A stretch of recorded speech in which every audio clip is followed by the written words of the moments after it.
Hi hello ನಮಸ್ತೆ ಎಲ್ರಿಗೂ ಕೂಡ ನ್ಯೂಸ್ 18 ಡಿಜಿಟಲ್ ಕಾಂಟೆಂಟಿಗೆ ಸ್ವಾಗತ. ನಾನು ಆಶಿಕ್ ಮುಲ್ಕಿ.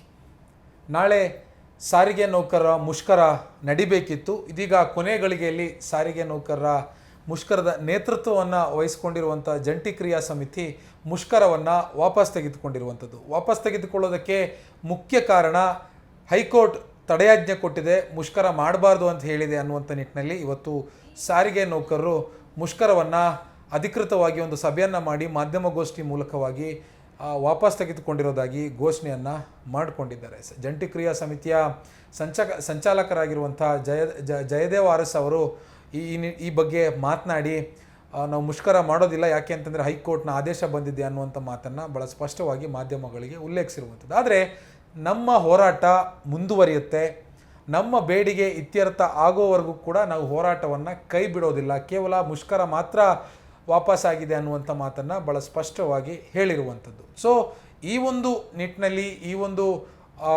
ಕೆಲವೊಂದಿಷ್ಟು ವಿಚಾರಗಳೇನಿದೆ, ಈ ಎಲ್ಲ ವಿಚಾರಗಳು ಆಗ್ತಾ ಇರುವಂಥ ಹಿನ್ನೆಲೆಯಲ್ಲಿ ಸಾರಿಗೆ ನೌಕರರು ಮತ್ತು ಸಾರಿಗೆ ನೌಕರರ ಹೋರಾಟವನ್ನು ನೇತೃತ್ವ ವಹಿಸಿಕೊಂಡಿದ್ದಂತಹ ಜಂಟಿ ಕ್ರಿಯಾ ಸಮಿತಿ ಕೆಲವು ಗಂಭೀರವಾಗಿರುವಂಥ ವಿಚಾರಗಳನ್ನು ಮುನ್ನೆಲೆಗೆ ತಂದು ಚರ್ಚೆ ಮಾಡ್ತಾ ಇರುವಂಥದ್ದು. ಹಾಗಿದ್ರೆ ಅದು ಏನೇನು ಗಂಭೀರ ವಿಚಾರಗಳು, ಏನು ಹೇಳ್ತಾ ಇದೆ ಸಾರಿಗೆ ನೌಕರರು ಸಂಘಟನೆ ಜಂಟಿ ಕ್ರಿಯಾ ಸಮಿತಿ ಅನ್ನೋದನ್ನು ಇವತ್ತಿನ ಈ ವಿಡಿಯೋದಲ್ಲಿ ನೋಡೋಣ. ಈ ಹಿಂದೆನೂ ಕೂಡ ಸಾರಿಗೆ ನೌಕರರು ಒಂದು ಮುಷ್ಕರವನ್ನು ಹೋರಾಟವನ್ನು ಪ್ಲ್ಯಾನ್ ಮಾಡಿದರು. ಆ ಸಂದರ್ಭದಲ್ಲಿ ಈ ಸಾರಿಗೆ ನೌಕರರ ಮುಖಂಡರಾಗಿದ್ದಂಥ ಅನಂತ ಸುಬ್ಬರಾವ್ ಅವರ ನೇತೃತ್ವದಲ್ಲಿ ಈ ಒಂದು ಮುಷ್ಕರವನ್ನು ಅವರು ಪ್ಲ್ಯಾನ್ ಮಾಡಿದರು. ಆದರೆ ಅನಂತ ಸುಬ್ಬರಾವ್ ಅವರ ಮರಣ ಆ ಒಂದು ಮುಷ್ಕರವನ್ನು ಮುಂದೂಡುವಂತೆ ಮಾಡಿತ್ತು. ಅವರ ಮರಣದ ನಂತರ ಮತ್ತೊಂದು ದಿನಾಂಕಕ್ಕೆ ಮುಂದೂಡಿ 2-3 ತಿಂಗಳ ಹಿಂದೆ ಪ್ಲ್ಯಾನ್ ಮಾಡಿದರು. ಆದರೆ ಆ ಸಮಯದಲ್ಲೂ ಕೂಡ ಹೈಕೋರ್ಟ್ಗೆ ಸಾರ್ವಜನಿಕ ಹಿತಾಸಕ್ತಿ ಅರ್ಜಿ ಫೈಲ್ ಆದ ಕಾರಣ ಹೈಕೋರ್ಟ್ ಮುಷ್ಕರವನ್ನು ಮಾಡಬಾರ್ದು, ಸಾರ್ವಜನಿಕರಿಗೆ ತೊಂದರೆ ಆಗುತ್ತೆ ಅನ್ನುವಂಥ ಒಂದು ತೀರ್ಪನ್ನು, ಒಂದು ಆದೇಶವನ್ನು ಕೊಟ್ಟಿತ್ತು. ಅದಾದ ಬಳಿಕ ಈಗ ಮತ್ತೆ ಒಂದು ಮುಷ್ಕರಕ್ಕೆ ಮುಂದಾಗಿದ್ದರು. ಅದೇ ಬೇಡಿಕೆಯನ್ನು ಕಳೆದ ಬಾರಿ ಮುಷ್ಕರವನ್ನು ಕರೆದಂಥ ಸಂದರ್ಭದಲ್ಲಿ ಯಾವ ಬೇಡಿಕೆಯನ್ನು ಸರ್ಕಾರದ ಮುಂದೆ ಸಾರಿಗೆ ನೌಕರರು ಇಟ್ಟಿದ್ರು, ಅದೇ ಬೇಡಿಕೆಯನ್ನು ಮತ್ತೆ ಈಗ ಮುಂದಿಟ್ಟಿದ್ದಾರೆ. 25% ಸಂಬಳ ಪರಿಷ್ಕರಣೆ, ವೇತನ ಹೆಚ್ಚಳ ಆಗಬೇಕು, ಜೊತೆಗೆ 38 ತಿಂಗಳ ಹಿಂಬಾಕಿ ವೇತನ ಕೊಡಬೇಕು ಅನ್ನುವಂಥ ಒಂದು ಬೇಡಿಕೆಯನ್ನು ಸರ್ಕಾರದ ಮುಂದೆ ಇಡ್ತಾ ಇರುವಂಥದ್ದು. ಆದರೆ ಲಾಸ್ಟ್ ಟೈಮ್ ಹೋರಾಟ ಮುಷ್ಕರಕ್ಕೆ ಕರೆ ಕೊಟ್ಟಾಗ ಅವರ ಬೇಡಿಕೆಯನ್ನು ಸರ್ಕಾರ ಅಂದರೆ ಕನಿಷ್ಠ ಪಕ್ಷವಾದರೂ ಈಡೇರಿಸಲಿಲ್ಲ. ಆದರೆ ಈ ಬಾರಿ ಸರ್ಕಾರ ತಮ್ಮ ಬೇಡಿಕೆಯನ್ನು ಕನಿಷ್ಠ ಪಕ್ಷ ಒಂದು ಹಂತಕ್ಕಾದರೂ ಪರಿಷ್ಕರಿಸಿ ಅಥವಾ ಒಪ್ಪಿ ಕೆಲವೊಂದಿಷ್ಟು ಆದೇಶವನ್ನು ಕೂಡ ಮಾಡಿತ್ತು. ಸಾರಿಗೆ ನೌಕರರು ಕೇಳ್ತಾ ಇರುವಂಥ 25% ಪೈಕಿ 12.5% ಅಂತಂದರೆ 50% ವೇತನ ಪರಿಷ್ಕರಣೆಯನ್ನು, ಸ್ಯಾಲ್ರಿ ಹೆಚ್ಚಳ ಮಾಡೋದಕ್ಕೆ ಸರ್ಕಾರ ಬದ್ಧವಾಗಿದೆ, ಒಪ್ಕೊಂಡಿದೆ ಅಂತ ಆದೇಶವನ್ನು ಕೂಡ ಮಾಡಿದೆ.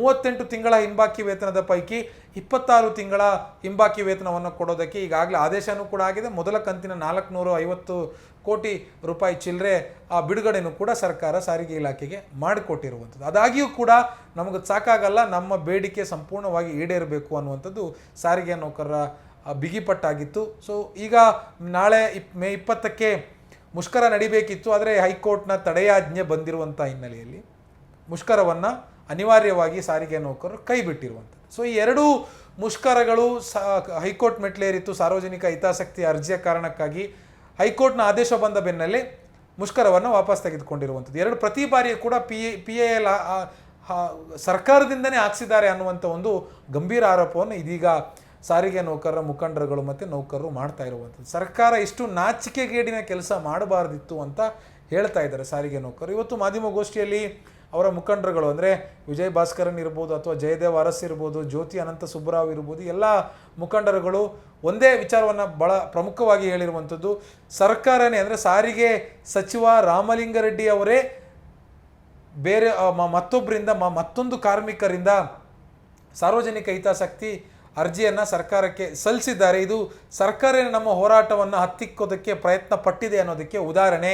BTM ಲೇಔಟ್ನ ವ್ಯಾಪ್ತಿಯಲ್ಲೇ ಬರುವಂಥ ಮತದಾರರಾಗಿರುವಂಥ ಕಾರ್ಮಿಕರಿಂದ ಮತ್ತೊಂದು ಕ್ಷೇತ್ರದ ಕಾರ್ಮಿಕರನ್ನು ಎತ್ತಿ ಕಟ್ಟುವಂಥ ಪ್ರಯತ್ನವನ್ನು ಸಾರಿಗೆ ಸಚಿವ ರಾಮಲಿಂಗಾರೆಡ್ಡಿ ಅವರು ಮಾಡಿದ್ದಾರೆ. ನಮ್ಮ ಹಕ್ಕನ್ನು ಹತ್ತಿಕ್ಕೋದಕ್ಕೆ PIL ಅರ್ಜಿಯನ್ನು ದುರುಪಯೋಗ ಪಡಿಸ್ಕೊಳ್ತಿದ್ದಾರೆ ಖುದ್ದು ಸಚಿವರೇ ಅನ್ನುವಂಥ ಆರೋಪ ಸಾರಿಗೆ ನೌಕರರದು. ಆದರೆ ಅದು ಏನೇ ಇದ್ರೂ ಕೂಡ ಕೋರ್ಟ್ ಆದೇಶ ಕೊಟ್ಟ ಮೇಲೆ ಮುಷ್ಕರ ಮಾಡೋದು ಸರಿಯಲ್ಲ ಅನ್ನುವಂಥ ನಿಟ್ಟಿನಲ್ಲಿ ಇದೀಗ ಸಾರಿಗೆ ನೌಕರರು ತಮ್ಮ ಮುಷ್ಕರವನ್ನು ಕೈ ಬಿಟ್ಟಿರುವಂಥದ್ದು. ಆದರೆ ನಾವು ಹೈಕೋರ್ಟ್ನ ಆದೇಶವನ್ನು ಉಲ್ಲೇಖಿಸಿ ಮುಷ್ಕರವನ್ನು ಕೈ ಬಿಡಬೇಕು ಅನ್ನೋದರ ಜೊತೆಗೆ ಸರ್ಕಾರ ಇವರ ಜೊತೆ ಕರೆದು ಮಾತನಾಡಬೇಕು, ಇವರ ಬೇಡಿಕೆ ನ್ಯಾಯಯುತವಾಗಿದ್ದರೆ ಅದನ್ನು ಬಗೆಹರಿಸಬೇಕು ಅಂತಲೂ ಕೂಡ ಸರ್ಕಾರಕ್ಕೆ ಹೈಕೋರ್ಟ್ ತಾಕೀತನ್ನು ಮಾಡಿರುವಂಥದ್ದು. ಹೀಗಾಗಿ ಆ ಆದೇಶದ ಪ್ರತಿಯನ್ನು ಲಗತ್ತಿಸಿ CM ಸಿದ್ದರಾಮಯ್ಯನವರಿಗೆ ಒಂದು ಪತ್ರವನ್ನು ಕೂಡ ಬರೆಯೋದಕ್ಕೆ ಇದೀಗ ಸಾರಿಗೆ ನೌಕರರ ನೇತೃತ್ವವನ್ನು ವಹಿಸಿಕೊಂಡಂತಹ ಜಂಟಿ ಕ್ರಿಯಾ ಸಮಿತಿ ಸಿದ್ಧತೆಯನ್ನು ಮಾಡಿಕೊಳ್ತಾ ಇರುವಂಥದ್ದು. ಮತ್ತು ಸಾರಿಗೆ ಸಚಿವ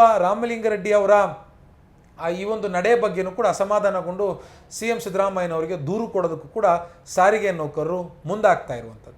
ನಿರ್ಭೀತ, ನಿಷ್ಪಕ್ಷಪಾತ, ವಿಶ್ವಾಸಾರ್ಹ ಸುದ್ದಿಗಳಿಗೆ ಮತ್ತೊಂದು ಹೆಸರಾಗಿರುವಂತ News18 ಕನ್ನಡ ಈಗ ಆಪ್ನಲ್ಲೂ ಲಭ್ಯವಿದೆ. ದಯವಿಟ್ಟು ಇಲ್ಲಿರುವ QR ಕೋಡ್ ಅನ್ನ ಸ್ಕ್ಯಾನ್ ಮಾಡಿಕೊಂಡು ಆಪ್ ಅನ್ನ ಡೌನ್ಲೋಡ್ ಮಾಡೋದಕ್ಕೆ ಮರಿಬೇಡಿ. ನಿಮ್ಮ ಬೆಂಬಲ ಹೀಗೆ ಸದಾ ನಮ್ಮೊಂದಿಗಿರಲಿ. ಧನ್ಯವಾದ.